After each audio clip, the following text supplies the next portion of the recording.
নিজের হাতে তৈরি পত্রিকা বিক্রি করে জ্ঞানের আলো ছড়াচ্ছেন হাসান পারভেজ। আধুনিক প্রযুক্তির এই যুগে যেখানে ছাপাখানা আর ডিজিটাল মিডিয়ায় জয় জয়কার, সেখানে কলম আর কাগজে উপকূলের লড়াইয়ের ইতিহাস লিখে চলেছেন এই সাবেক দিনমজুর। এই মানুষটি প্রমাণ করেছেন যে সদিচ্ছা থাকলে সীমাবদ্ধতাও হার মেনে যায়। 7 বছর ধরে হাসান পারভেজ একাই আন্ধার মানিক পত্রিকার লেখক, সম্পাদক ও হকার। উপকূলের কৃষি, সংগ্রাম ও জলবায়ুর খবরগুলো তার লেখনীতে জীবন্ত হয়ে ওঠে। মূলধারার পত্রিকা না পৌঁছানো দুর্গম এলাকায় এই হাতে লেখা পত্রিকায় এখন সাধারণ মানুষের একমাত্র কণ্ঠস্বর। অভাব, যাতায়াত, প্রতিকূলতা, প্রতিবন্ধকতার ভিতর দিয়ে আমি 2019 সালে আমি একটি পত্রিকা বের করি।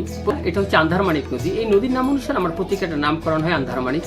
এই আন্ধারমানিকের অনেক জেলে আছে, সুখ দুঃখের গল্পটা তুলে ধরি, শ্রমজীবী মানুষের গল্পটা তুলে ধরি। একসময় আমার অবস্থা কিন্তু ভালো ছিল না। আমি ইটভাটায় কাজ করতাম, মাটির কাজ করতাম, দিনমজুর কাজ করতাম।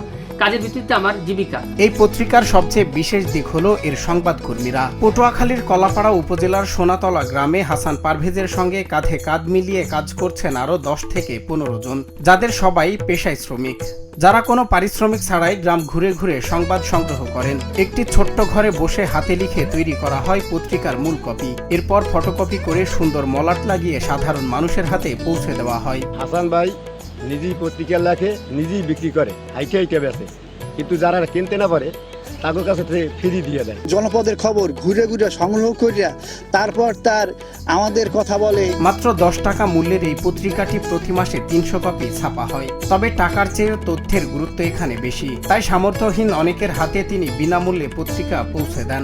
নিজ গ্রামের গণ্ডি পেরিয়ে পত্রিকাটি এখন পুরো উপকূলীয় অঞ্চলের একটি নির্ভরযোগ্য তথ্য কেন্দ্রে পরিণত হয়েছে। হাসান পারভেজের এই উদ্যোগ শুধু তার নিজের জীবনই নয়, বরং বদলে দিচ্ছে পুরো এলাকার জনপদকে। ও ব্যাপার হয়েছে সমস্ত মানুষের কষ্টে দুঃখের পাশে যাইয়া খাড়ায়।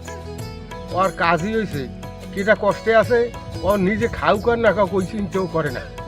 ও চায় মানুষের কল্যাণের পিন্নে। হাসান ভাই একজন আবেগী মানুষ। আমাদের প্রত্যন্ত অঞ্চলের খবরগুলো সে হাতে লিখে তুলে ধরে, এটা আসলে অবাক করার বিষয়। হাসান পারভেজের এই মহৎ উদ্যোগকে স্বাগত জানিয়েছেন স্থানীয় গণমাধ্যম কর্মীরাও। আমি পটুয়াখালী প্রেস ক্লাবের পক্ষ থেকে তাকে অভিনন্দন জানাই, যেহেতু এই সাংবাদিক এত কষ্ট করে সাংবাদিকতা করে নিজে একটা পত্রিকা প্রকাশিত করতেছে, নিজে সেই পত্রিকাটা পাঠকদের সমাজে দ্বারে দ্বারে পৌঁছায় দিচ্ছে। আমরা যতটা পারি তাদেরকে সহযোগিতা করব এবং সমাজের বিত্তবানদের আমি বলবো যে এই ছেলেকে সাহায্য করার জন্য আপনারা এগিয়ে আসুন। শ্রমিকের হাত যখন কলম ধরে তখন যে ইতিহাস তৈরি হয়, হাসান পারভেজ ও তার আন্ধারমানিক পত্রিকা বিশ্বজুড়ে সেই অনন্য ইতিহাসের এক উজ্জ্বল সাক্ষী। সজল বিশ্বাস, নিউজ ডেস্ক, বাংলা টিভি।